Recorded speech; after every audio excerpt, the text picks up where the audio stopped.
Death. It's the one big trip we all take alone. And if it's anything more than the end of the road, aside from birth, it's arguably the most important trip we will ever take. Yet when the subject comes up, most of us, particularly in the secular West, are reluctant to discuss it or even contemplate it. Don't go there, we say. I don't want to talk about it. And even those who are open to the possibility of an afterlife or who follow a spiritual tradition often say, one life at a time for me. I'll worry about it when I get there. So why the absence of curiosity?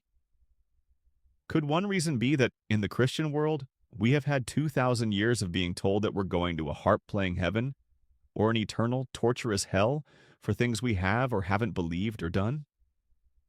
Even for the humanists and die-hard atheists among us, that possibility still lingers. It's a well-furrowed belief, almost hardwired into our minds. In Hamlet, Shakespeare calls it the undiscovered country from whose bourn no traveler returns. It's the unknown we all know is coming. Afterlife communicators across multiple sources repeatedly report that this unwillingness to contemplate the trip is resulting in billions of people needing help after death, at least initially.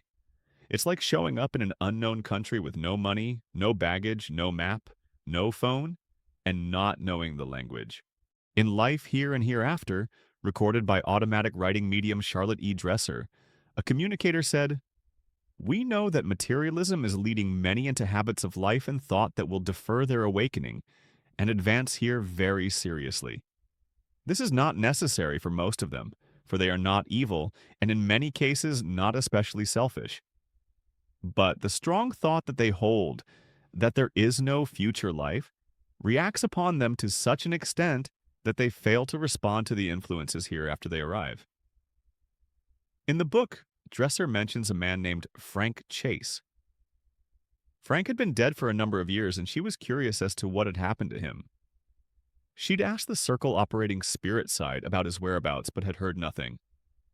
Then one day the communicators wrote through her hand, "Will you send a message to Frank Chase? If you did, he might like to come to this circle. If we can interest him in this work, it will be well for him. He seems to question everything and doubts even the spiritual life. He knows, of course, that he has passed away from Earth, but is busy explaining that and many other things with a philosophy of his own. He has a bright brain, and we wish to turn it to the truth and lead him into the right thought here. That is why I asked you to send him a message. He does not know you are communicating. We believe that if he can find himself, that is, realize that he is a spirit and living a spirit life already, that he will begin to study and grow." Dresser, via the communicators, reminded Frank about a trip he took to New York to visit a girl. Just as people in the physical world receive evidential information from the spirit world, Frank needed evidence that those trying to help him couldn't have known. The New York trip was a trivial memory, but it finally helped him understand that it was Dresser who was actually communicating, that spirit communication was real, and that help was available should he choose to accept it.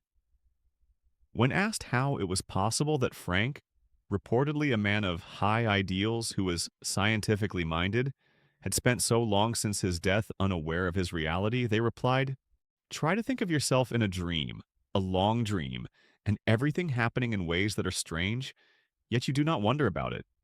Your dream accepts the things as true. That is as near as I can describe his situation.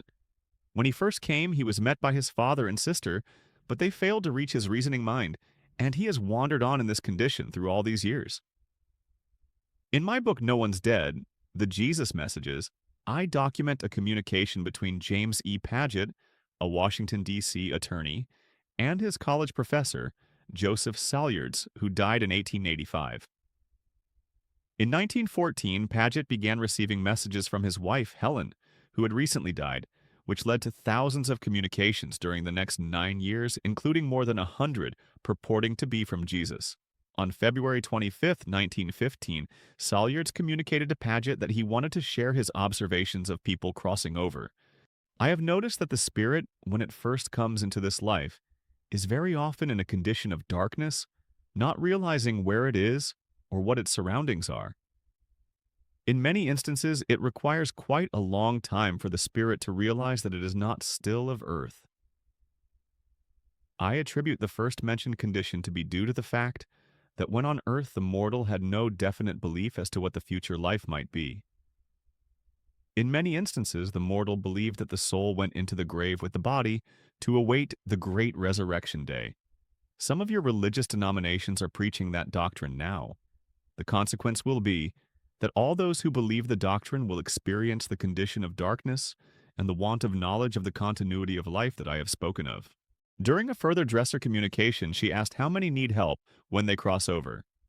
We think we can truthfully say that 1/4 of those who come to this side are made to understand the needs of spirit life in a reasonable time, they replied. But the remaining 3/4 are our problem and care.